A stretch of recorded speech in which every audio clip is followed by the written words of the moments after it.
You've just grabbed an ice-cold can from the fridge. You slip your finger under the tab, and with one quick motion, it opens, so effortless. And then you notice that little piece of metal did not end up looking like that by accident.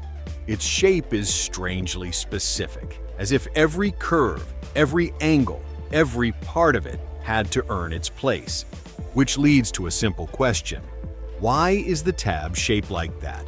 Why not some other shape?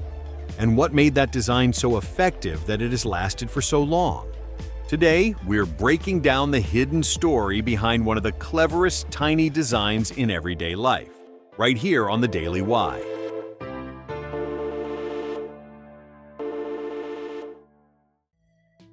Before that little tab became normal, opening a drink can was much less elegant. Commercial canned beer took off in the United States in 1935, and many of those early beverage cans were flat-top cans. The top of the can was smooth, sealed, and completely flat.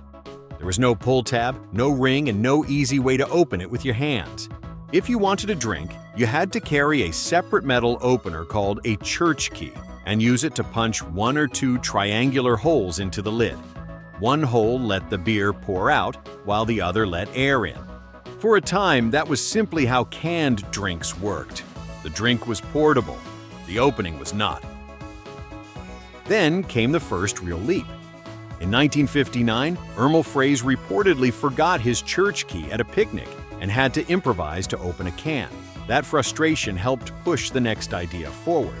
By the early 1960s, pull-tab cans were being commercialized, and Fraze's design quickly changed the experience. Suddenly, the can no longer needed a second tool. You pulled the tab, the lid broke open, and the drink was ready. A tiny change on top of the can, but a huge change in everyday life. But convenience has a way of creating new problems. The original pull tab did not stay on the can. It came off completely. And by the 1970s, those loose little tabs were everywhere. Beaches, parks, roadsides, picnic tables. They were easy to drop, easy to lose, and sharp enough to become a real nuisance. Some fell into the drink, some were stepped on, some were even swallowed by accident. The can had become easier to open, but the problem of that small piece of metal not staying in place was still not solved.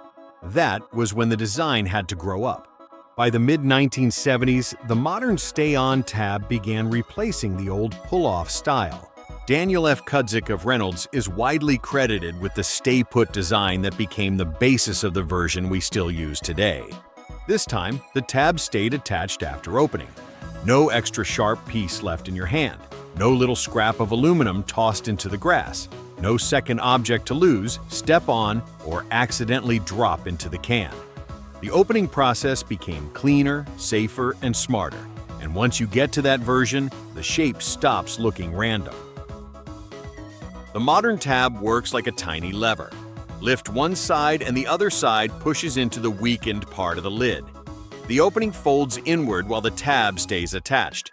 That means the shape has to do several jobs at once. It has to be easy to lift, strong enough to push through the lid, small enough to sit neatly on top of the can.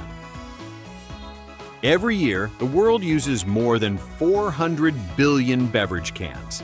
At that scale, even the smallest weakness becomes a serious design problem. A tab that bends too easily, wastes too much metal, opens awkwardly, or leaves sharp litter behind is no longer a small flaw. It is a flaw repeated billions of times. And that changes the standard completely. The question is not just longer whether the design looks clever. It had to open fast. It had to stay attached. Use as little metal as possible, and had to work the same way across billions of cans without failure.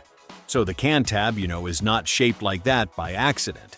It is the result of decades of practical demands narrowing the design again and again until this was the shape that remained. If this surprised you, leave a like, share, and subscribe for more surprising stories hidden in everyday things. Thanks for watching The Daily Why, and see you in the next one.